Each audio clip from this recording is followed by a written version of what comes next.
Klay Thompson and Anthony Davis and the Dallas Mavericks obviously just won a massive game to at least give them a chance to face the Oklahoma City Thunder in the first round of the playoffs. And what I wanted to do is kind of break down the film on how these guys did it. Klay Thompson was amazing. Now look at this play here. We're going to run a give and go DHO, okay? So all that means is we're going to give it, we're going to go, and we're going to set up that dribble handoff, boom.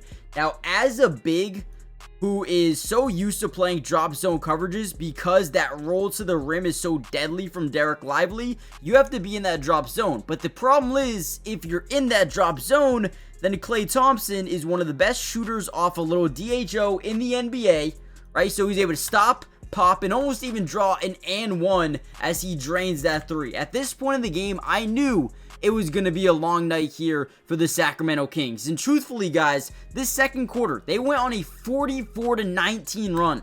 Klay Thompson was a major factor of that. So let's break down some film, but I want you guys to comment down below a score prediction.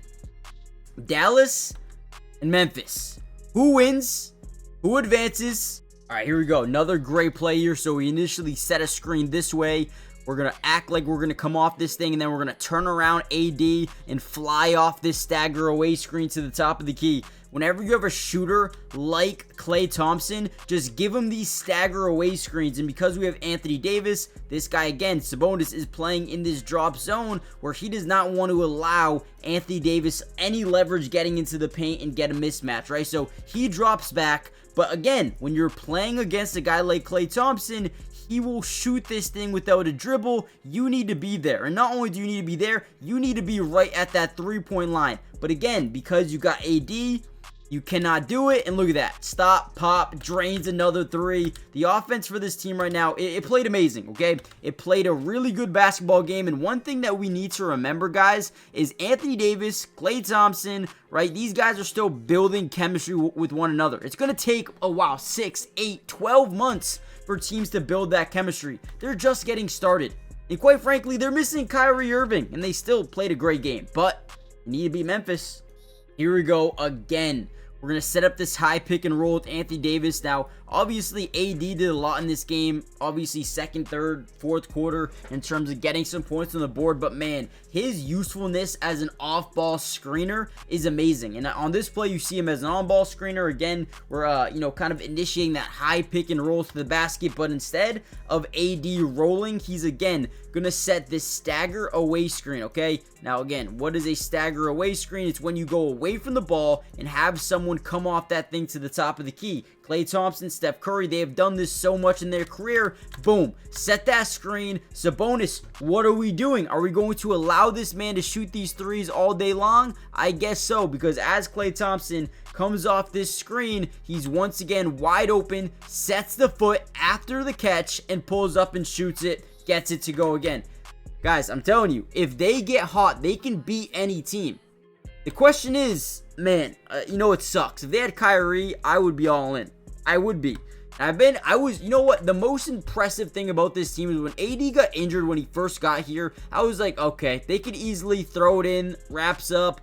He comes back, he plays. Kyrie gets injured, he's still going. He still wants to play. They wanted to make the playoffs, and they're doing whatever it takes to at least get into the dance. And to me, that's impressive.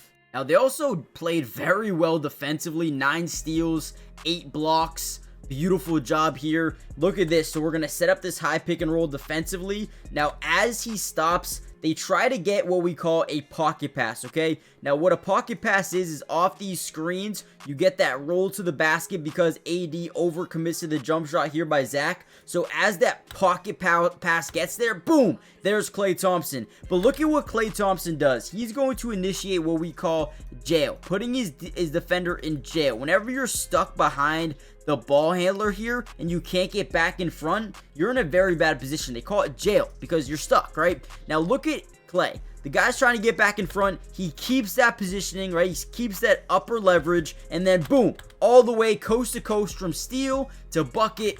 This dude had an unbelievable game. 8 for 11 from the field, 5 of 7 from 3, 23 points, and was a plus 31 overall in this game. Shout out to big Klay Thompson, man. He was huge. Then late second quarter is when Anthony Davis started to really get involved into this offense and start getting some buckets. And the one thing they love to do is get these mismatches down low, send that ball up, because obviously in transition, we're not sending extra guys into the paint because we don't want to. We want to keep this isolation. If the only thing they can do here is send two.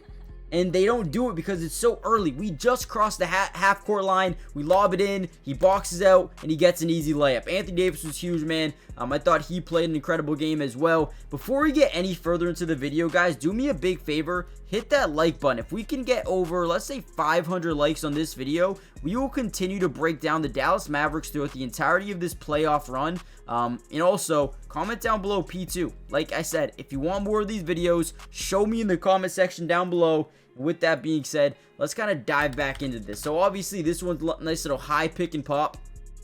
Now, what I don't understand about this play specifically is when you run these high pick and pops, someone's always got to be on Anthony Davis, right? And he's acting like he's going to set a screen here, but he goes there, so he's going to drop into the paint, get the big man away from that. I don't know what this defense is doing. Whenever you double team off that high pick and pop, you do not want this man shooting threes. And he shoots a three, and he bangs that thing home. 3 of 6 from downtown today. He was looking like the Klay Thompson of big men out there, man. Love it. Off the high pick and pop, you cannot double team. If they had Kyrie, sure. Guys, their starting lineup today consisted of 5 forwards. No guards at all. They just destroyed them with the big men. Once again, we set that high screen, and you know what's funny is they ran a bunch of these plays over and over and over again until the defense adjusted, and then they'd go to a new action, a new set, and be like, okay, adjust to that.